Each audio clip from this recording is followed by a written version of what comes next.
Hello, my name's Stokes. I'm 13 years old and I go to Ponsonby Intermediate. My mum had a stroke causing her to lose her balance.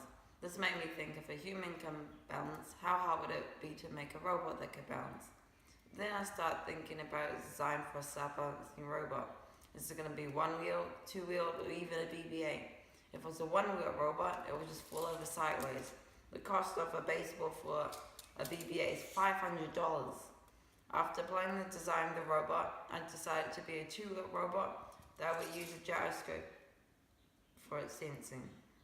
After I built my prototype robot, I made a really simple program with the robot. For my VIX robotics kit for its programming, robot C, 127 is max power and 0 is no power. If the robot is leaning forward, then 50 power forward. If it's leaning backwards, then 50 power backwards. With this program, when the robot leans, it drove towards the leaning side but wasn't enough. It was slowing its fall down a tiny bit, but it just drove until it eventually fell.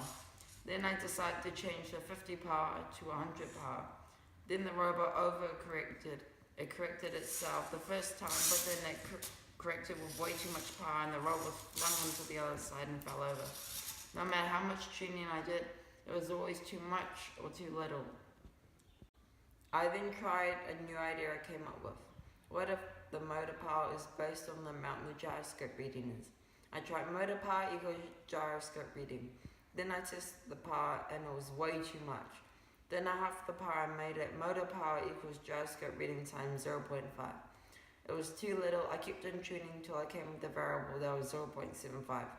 It was just right and the robot could stay stable for about 3 seconds when balancing with this code. I knew this wasn't good enough for balancing forever, no matter how perfect the tuning is. After this, I researched about code for balancing robots. Most things came out with a whole 2 pages of code using tiny text, only using a gyroscope. I knew this was too complicated, so I kept on researching. Eventually, I found a thing called PID. The code I was using was actually part of the code PID, the P part. PID stands for proportional integral derivative. Motor power equals gyroscope reading times 0.75 is proportional code. The motor power amount is in proportion of the gyroscope reading. Integral looks into the past. It adds up all the errors into a giant error called error sum. Error sum is obviously huge, so you have to times it by a variable like 0.02 or something small like that.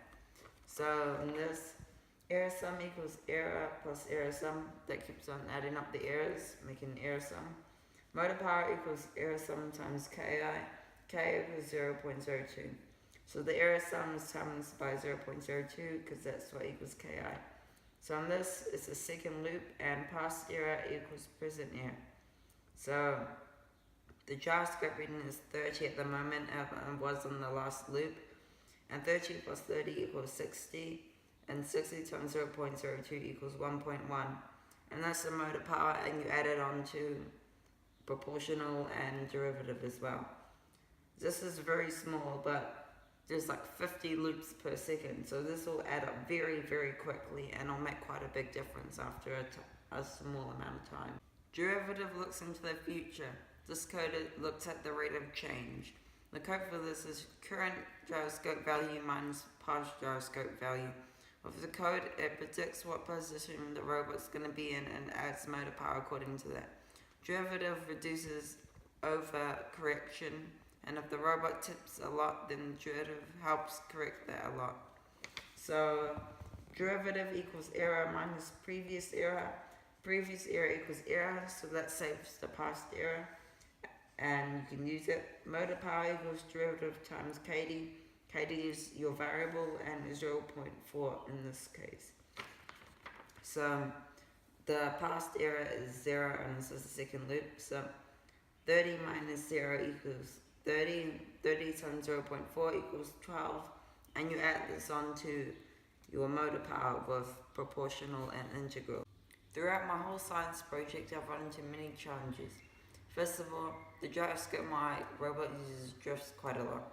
This is the only type that comes with VIX. Drifting is when your robot keeps on balancing, but eventually I'll think this is straight. And obviously, you can't balance like this and I'll just fall over. I've researched about this and other people are running into this problem as well.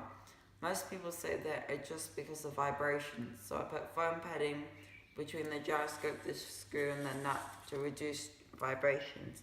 So this is the foam I put between everything. It helped a tiny bit, but the gyroscope still drifted a lot. My whole program depends on the sensing of the gyroscope, so if it's wrong then the program's gonna fail.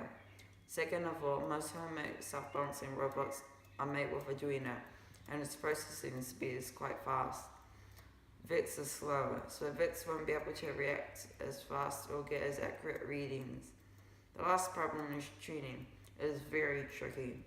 When you change the variable, it affects two others. Then you have to change them, and they affect the way you change it in the first place, and it keeps on going on.